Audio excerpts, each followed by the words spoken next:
Welcome here to more TALKFCB and welcome to my first Euro 2020 roundup. We are going to be talking about the first 2 days of the tournament so far and discussing all 4 of the matches that have taken place. But of course, guys, I do have to say, and I do have to stress, that the most important thing, no matter what happens on the field, no matter what the games that we are about to talk about, the priority here, it has been the health of Christian Eriksen, who collapsed during his game against Finland on Saturday. Thankfully, he's doing okay. He is stable right now, but that was a moment that I know shook us all, and his recovery is our 100% focus. Our thoughts go out to him, and our prayers to him and his family and his teammates. He's gonna be just fine. And although, guys, the football, very much like I say, is secondary right now, today's video is coming to you courtesy of the One Football app, where you can stay right up to date with Euro 2020. There are games every single day. And I've got to say, the tournament right now, it does have that summer feel about it. I think in particular when Italy kicked off the tournament, that was when you really felt as though it's all got started. And the One Football app there, the perfect place to stay up to date with plenty of big games to come in the coming days. But if we do indeed start the roundup there in Rome, because the tournament did kick off on Friday evening, I've got to say that's the best atmosphere that I've seen so far inside the stadium. Rome there with the Italian fans behind them belting out the anthem. You had the opening ceremony there as well. And I've got to say, they absolutely dominated Turkey from start to finish. I was really, really surprised because I know Turkey had a lot of people out there thinking, you know what, they're going to go into this tournament and they're going to be the dark horses. They're going to surprise a lot of people. And of course, they still good. But in this game, they did not show anything at all. Italy dominated the ball. They were creating chances. And in the first half, they didn't quite take any of those. They didn't quite break Turkey down. But the problem was that Turkey didn't pose any threat at all going the other way. They didn't really utilise Yilmaz. They didn't really get any balls in behind. They were constantly there, camped inside their own half. And Italy, their passing was really crisp. Sometimes on the opening day of the tournament, you can see a team there who are a little bit lethargic, who can't quite get themselves into the kind of rhythm that they'd want. But Italy were absolutely sensational, I thought, in that second half. Of course, it was an own goal that got them underway there. But Immobile, getting off the mark in the Euros, he was very, very impressive. And you feel like if he can get going in terms of goal scoring, they are going to be a real threat. And of course, Insigne, he grabbed the third goal there, and he was at the heart of everything good that Italy were doing. I think they are a very, very strong team. You look at the players they have at their disposal, the likes of Chiesa, who's been brilliant at Juventus this season. He was simply brought off the bench. They've got a lot of strength in depth there, players who can come off the bench. I think Mancini has done a really, really good job, and he wore a fantastic suit on that Friday night. Italy kicking off the tournament in style, 3-0 against Turkey, and already they are a team that you'll want to watch. But if we do indeed move on to events on Saturday, starting there with Wales against Switzerland, and of course you may know that Wales is indeed my nation. I was very, very keen to see how we were going to get on, and I think going into this game, it was kind of known that Switzerland, they were the big favourites. I certainly expected their Switzerland to dominate the ball, which they did. I think Switzerland there were actually very, very good on the day. I was particularly impressed with Breland Bolo. I thought he was a real threat right throughout the game. Of course, he scored Switzerland's only goal, but I think that was the problem. They played really well. They had some good moments. They were threatening there from Shaqiri's set pieces. They were whipping the ball in the box, but they didn't actually score as much as they should have. They had a goal ruled out for offside, but they should have been more clinical in front of goal. And even I can say, in all honesty, they should have won this game. They should have put this game beyond doubt. But I think when you're 1-0 up in a major tournament,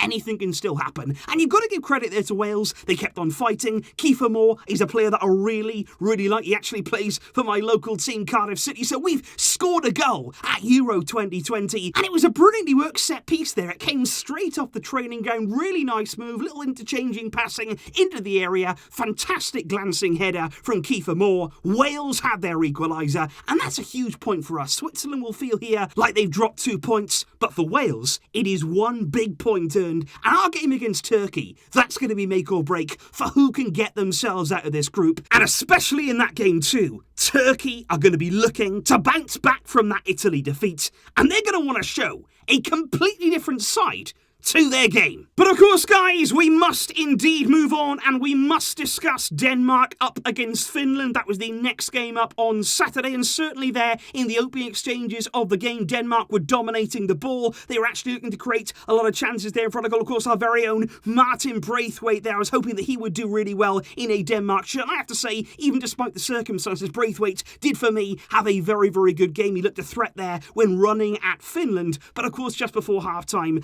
And honestly, I'm finding it difficult here to describe this. I'm not going to show you any photos whatsoever of exactly what we saw, because I thought it was actually quite disgusting to see the way that this was broadcast. Christian Eriksen there collapsing. He went down with nobody really around him. Suddenly, as soon as his teammates realised what had happened, there was obviously a lot of panic. I do have to single out Simon Kjær, the captain there of Denmark, because he was the first one to get across there to actually help out Eriksen whilst he was on the floor, and he was also the man to console Eriksen's partner as well on the field. Him and Schmeichel were real heroes throughout. I've also got to praise the response there of the referee. He was very quick there to make sure the medical staff got on the field as quickly as they possibly could. And of course the medical staff themselves, they were the ones there who were working on Eriksen. The scenes were honestly sickening. I was watching that there numb. It was absolutely horrible to see that happen. And I think we were all just thinking, please pull through. That is all we wanted. It didn't really matter about the football. Doesn't even matter where you're from. All we wanted in that moment was to see Christian Eriksen alive and well. And that was the news that we were all craving. So I am so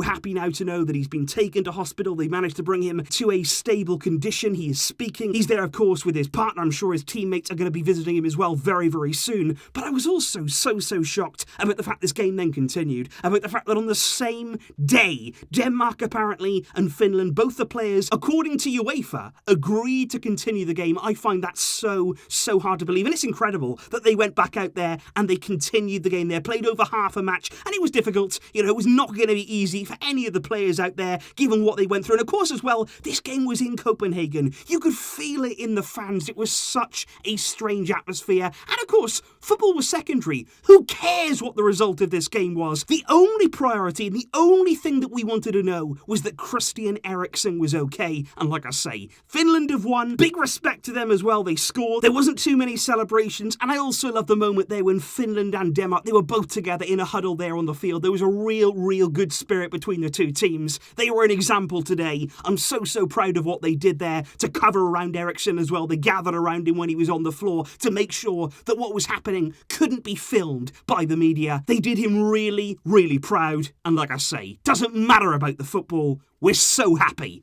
that Eriksen, he's going to be all right. And of course, guys, the final game of the day. And I have to say in this one, Belgium were extremely comfortable. They really were against Russia. And I think I personally expected here a bit more from Russia. They were playing there in a home crowd in St. Petersburg. I expected them actually not to go toe-to-toe with Belgium, but at least there to put up a bit more of a fight. But Lukaku, what a season he is having. What a player this man is right now. And I also love the way that he took his chance brilliantly in front of goal. He didn't expect the ball to come to him. He looked to be an offside position, but the defender made sure that it got there from Russia, so he wasn't given as offside. Lukaku scores. He goes over to the camera and he says, "I love you, Christian." His teammate, of course, at Inter Milan, Lukaku there, sending out a message to Eriksen. And then indeed they made it too. It was Meunier who actually came on as a sub, the first player ever to score as a first half sub in the Euros. They were 2-0 up at half time, absolutely cruising, and then they basically just coasted their way through the second half. There wasn't really too much urgency about them. They didn't really want to go and add too many more goals.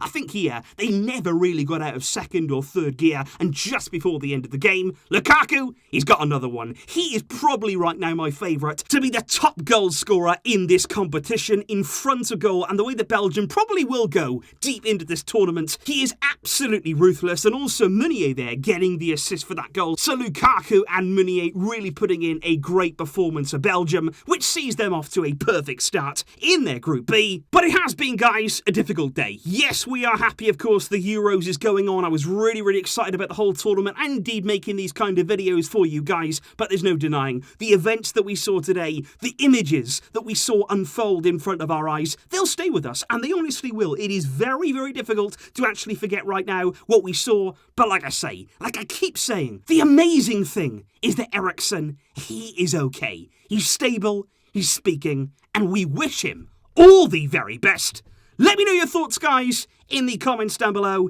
It has been a tough day, and I hope you're all doing okay and doing well. Cherish every moment. That's what I would say here. Cherish every single moment, because life is short. We have seen many, many examples of that, and we really do have to enjoy life to the fullest. I hope you're enjoying the football, and I also hope that you're enjoying the videos. I will see you soon, guys, with plenty more updates throughout Euro 2020 and also there throughout Copa America on the channel. I'll be seeing you soon. Have a great evening and stay safe. But until next time, it's Euro 2020.